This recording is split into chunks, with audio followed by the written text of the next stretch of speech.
Okay, I'm back. Sorry for the waiting. I went to the bathroom, did my stretching, got myself the ginger beer. Oh yeah, it's not a ginger ale, it's ginger beer. I forgot. Okay then. Here we go. We have ginger beer this time with pineapple flavor. Let's give this a shot. Lightly sparkling with a fresh pineapple twist. The last ginger beer was pretty decent. Well, and what I like is how the ginger was like, you know, actually stayed in your mouth a little bit. Ooh. You can definitely smell the ginger. And there's a bit of a sweetness, a bit of an acidic sweetness.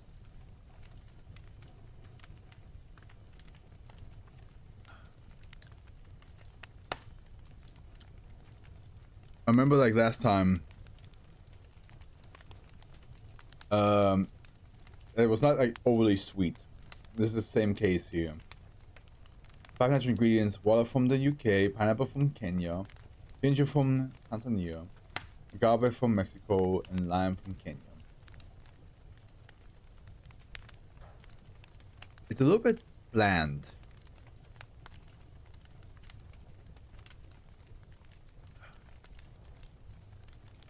It's weird, like it's kind of weird how it almost cancels each other out.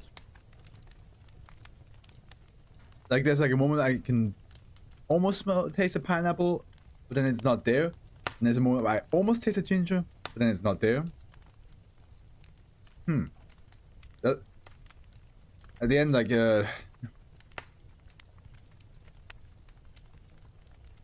it tastes like sparkling water with a slight hinge of flavoring.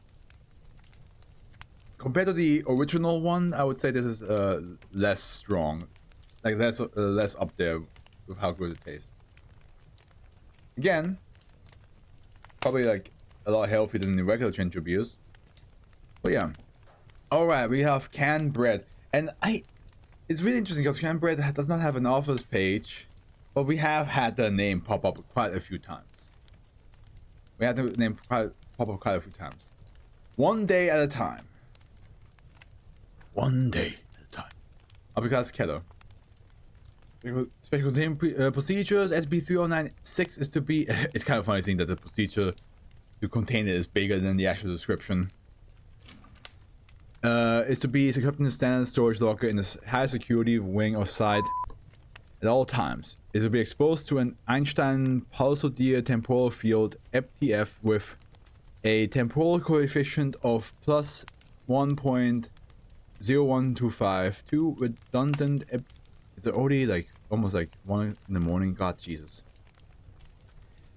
The redundant EPTF generators are to be maintained in the containment area and powered by batteries.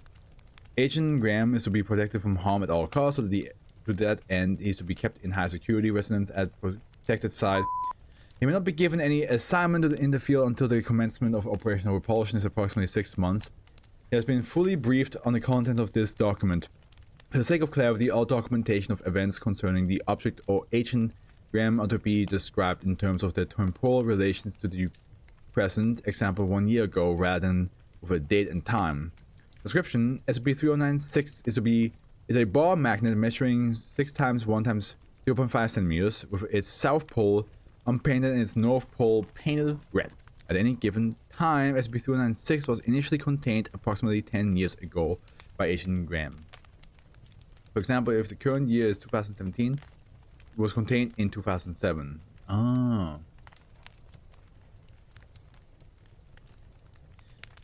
Interesting. And is that what it means, like 1 day at a time? Okay, I can actually now there's a lingering flavor of pineapple. Now I can actually taste the pineapple a lot more. Okay. I think it's very fascinating about these ginger beers is that like the flavor does stick around.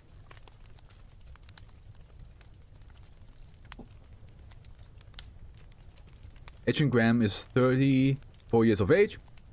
He's still employed by the Foundation and has provided the Foundation with all of its information regarding SCP-3096 through a casual loop. whose position in time is continuously changing. Or a bootstrap paradox. The following is an approximate timeline of the events surrounding SCP-3096. Timeline: 10 years, 4 months ago, the Foundation detects a temporal anomaly affecting the baseline branch of causality. Investigation commences 10 years, 1 month ago. The cause of the temporal anomaly is determined to be Agent Graham at 35 years of age. He has used an unknown single-use anomalous object to travel back in time for the purpose of recovering SCP-3096. This time there are two versions of Agent Graham, one older and one younger, at 25 years of age. The younger version is not made aware of his counterparts present. 10 years ago, the older Agent Graham recovers SCP-3096 and submits it to the Foundation custody. He requests that this action be dubbed Operation Repulsion. 9 years, 10 months ago, the interview documented in interview log Alpha is conducted. 9 years, 5 months ago, at the recommendation of the older Agent Graham, SCP-3096 is exposed to an Einstein pulsar temporal field EPTF. The EPTF generator is set within a temporal coefficient of plus 0.9875. That is causing SCP-3096 to move through time at 79/80 of its original speed. Oh, it's a little bit slower. 6 years, 1 week ago, one of the redundant EPTF generators disappears from the containment chamber under unknown circumstances. It is quickly replaced and containment is not breached. 6 years ago, the older Agent Graham disappears under unknown circumstances. His whereabouts remain unknown. Investigation into this disappearance is ongoing. The younger Agent Graham is briefed on the contents of this document and transported to his current residence at protected site. I have an idea already for the thumbnail. Holding gray and red magnet. There we go.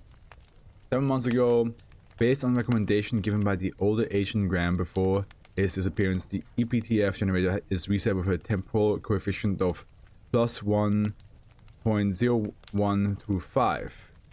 This is its current setting, causing SCP-3096 to move through time at 81/80 of its original speed.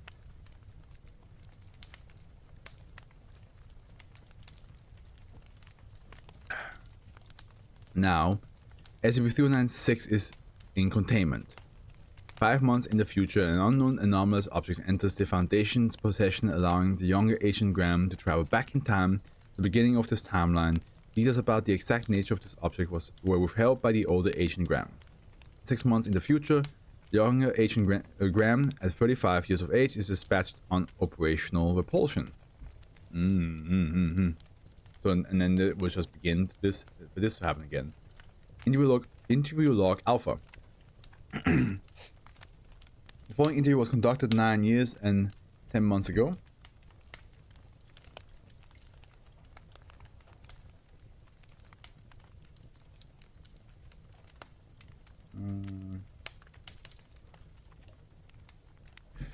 Following interview was conducted, yeah.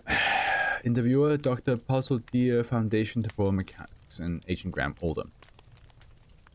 Why is this item contained in the first place? I can see how that would be confusing, but it's a magnet, right? Right. It's not only a 3-dimensional magnet, it's also attracted to the future version of itself. That makes sense. I'm not sure I follow. I can make some diagrams if you want. These diagrams are attached as addendum Aleph. Oh, that would be helpful. What we need to worry about is what happens when the present and future SCP-3096 meet in the middle. And what happens then? It ties causality into a knot or a loop, maybe. Our timeline ends. Our branch of causality, you mean?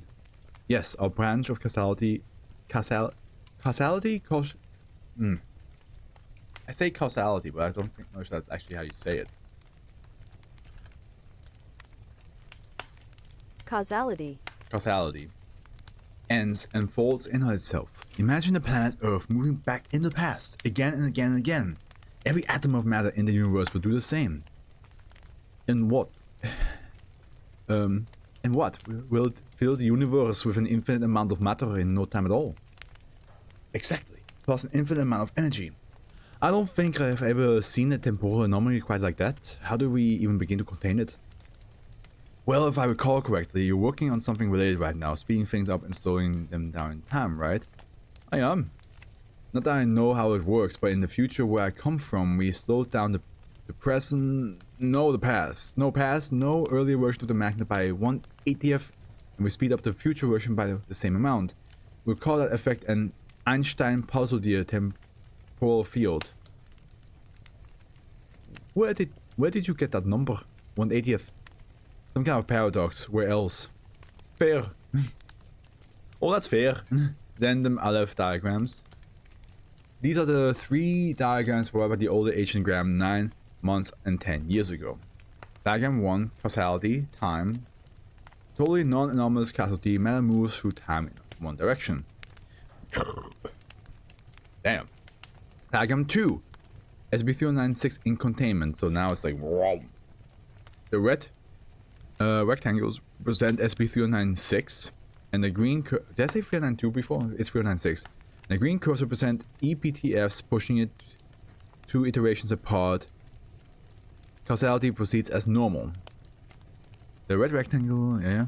Diagram 3, SCP-3096 when uncontained. SCP-3096 represented by red rectangles causes casual to fold in on itself, and all matter in the universe is duplicated infinitely quickly in a causal feedback loop. The causal branch is effectively ended, as no matter or energy continues for in time. I see. It's basically saying that like we are stuck in a loop that repeats itself. It doesn't. Time does not go on. We are forever stuck in whatever time the 2 magnets are stuck together with. And maybe it's a couple of years. Maybe it's a couple of days. We don't know. Basically, it's just saying that we will never continue. We end up at one point and then restart the next back to the same point. And continue from there again, and restart again, and continue from there, restart again. There is no future for us. There is no future left. That would be very sad. That would be very sad. It would be very terrifying. So it's a magnet. Yeah, it's a. You could argue it's a time-traveling magnet, and if both magnets, which are basically the same magnet, meet in the middle of each other, they will screw the whole entire time up. Everything goes to shit. Yeah.